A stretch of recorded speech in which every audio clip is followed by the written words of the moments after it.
Well, today's show is going to be for my brave anti-communist friends in South Korea, but it has relevance to everybody, I believe, who supports freedom around the world.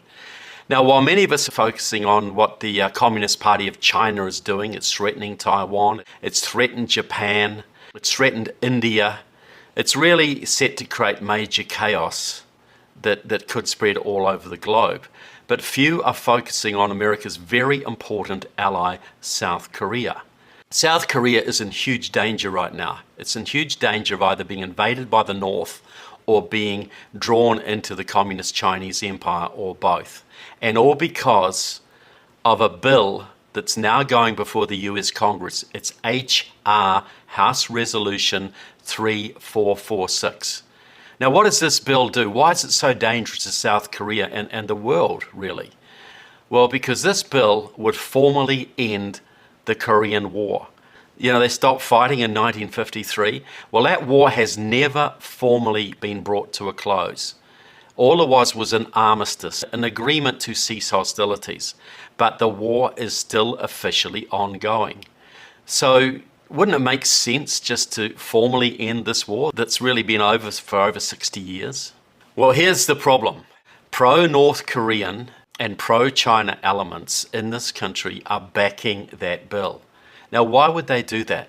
If that war is ended, it will mean several things. One, it'll mean the end of US sanctions on North Korea.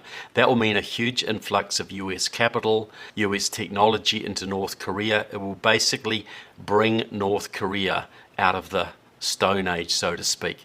Think of Communist China. Before it joined the World Trade Organization, Communist China couldn't threaten anybody. Now it's a world superpower. Well, by ending the Korean War, it's going to make North Korea even more dangerous than it is today, and American money will help to build it. It also means probable withdrawal of 28,500 US troops currently situated in that country. That will open South Korea to invasion by the North.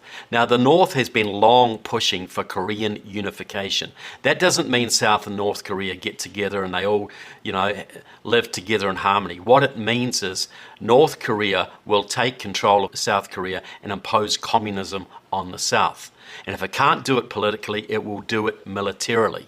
South Korea's got two choices. If this bill passes and the US troops are withdrawn, South Korea is invaded by the North with huge loss of life, or it is incorporated into the Chinese Empire, and it's already halfway there.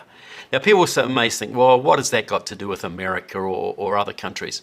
If China invades Taiwan, besides the huge loss of life and freedom that would entail, that is one of the largest semiconductor producers on the planet. Western industry would grind to a halt. Japan is already extremely concerned. What is Japan going to do? Start to build its own nuclear weapons?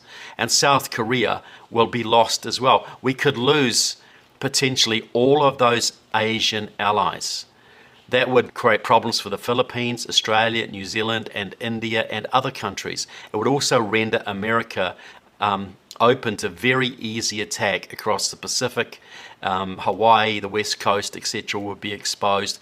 If South Korea is lost, it will create massive problems for the West, not just for the unfortunate patriots in South Korea who would suffer because of it. Now, there are two main groups based in America that are behind this bill. It was promoted by Brad Sherman, the Democrat from Southern California. But really the idea and the impetus for it came from two main groups. One is called Women Across the DMZ, Women Across the Demilitarized Zone, which is the sort of buffer zone between North and South Korea, and KPAC, the Korean American Political Action Committee.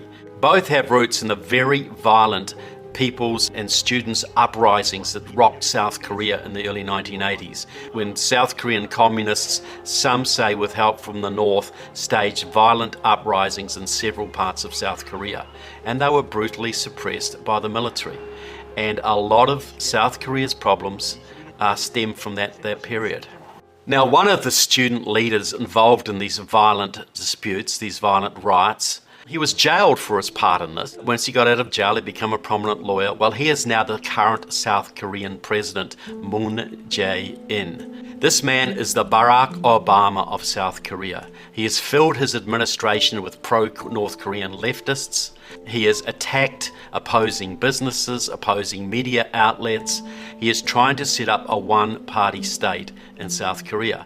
He's even gone after some military who have opposed him. He is an extremely dangerous man, and he is as left-wing as they come, and any successes that come after him from his own party will be even worse. We saw how Barack Obama transformed America for the worst. Well, Moon Jae-in is trying to do exactly the same to South Korea. And if he succeeds, South Korea will be extremely vulnerable to the North and to China. Another student radical who was involved in these uprisings was a man called Yoon Han Bong. Now, I apologize if my South Korean name pronunciations are not that great. I'll do the best I can. His name was Yoon Han Bong. He didn't go to jail. He fled the country and ended up in Los Angeles for several years.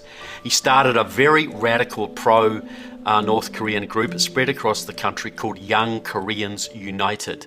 He also set up the Korean Resource Center, which still exists in Los Angeles, very pro-North Korean outfit.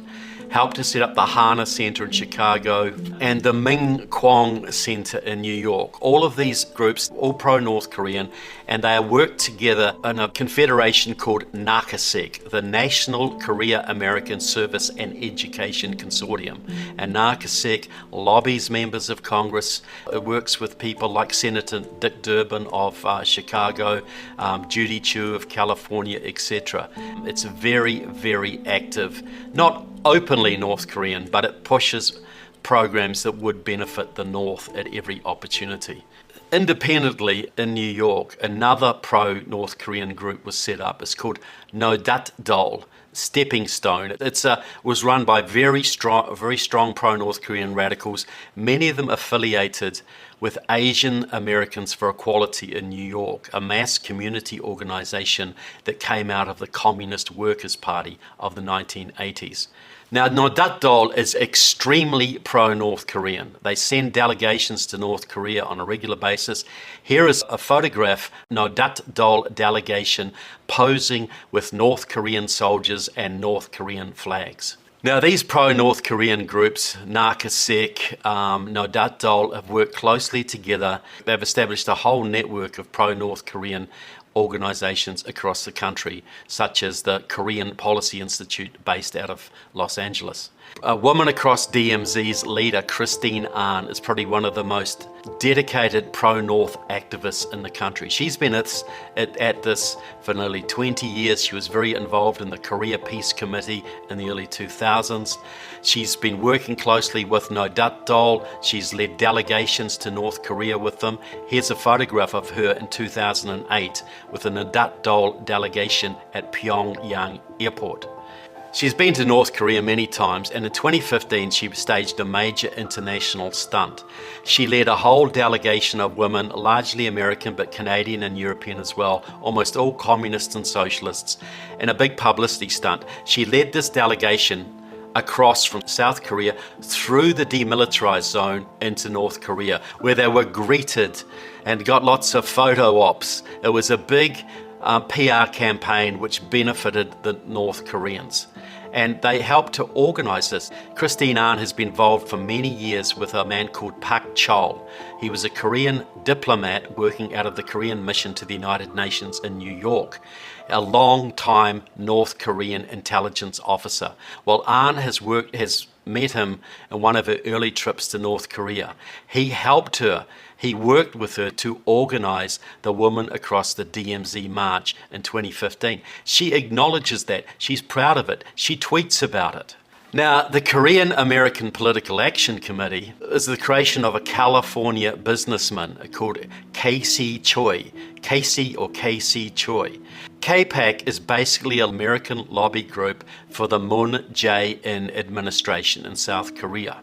Now, Casey Choi is very friendly with Moon Jae-in. They went to the same college, though I'm not sure if it was exactly the same time. Casey Choi also serves on the committee of the South Korean-funded National Unification Advisory Council, which in this country right now serves as a front for the Moon Jae administration in South Korea, and it has branches all over the country.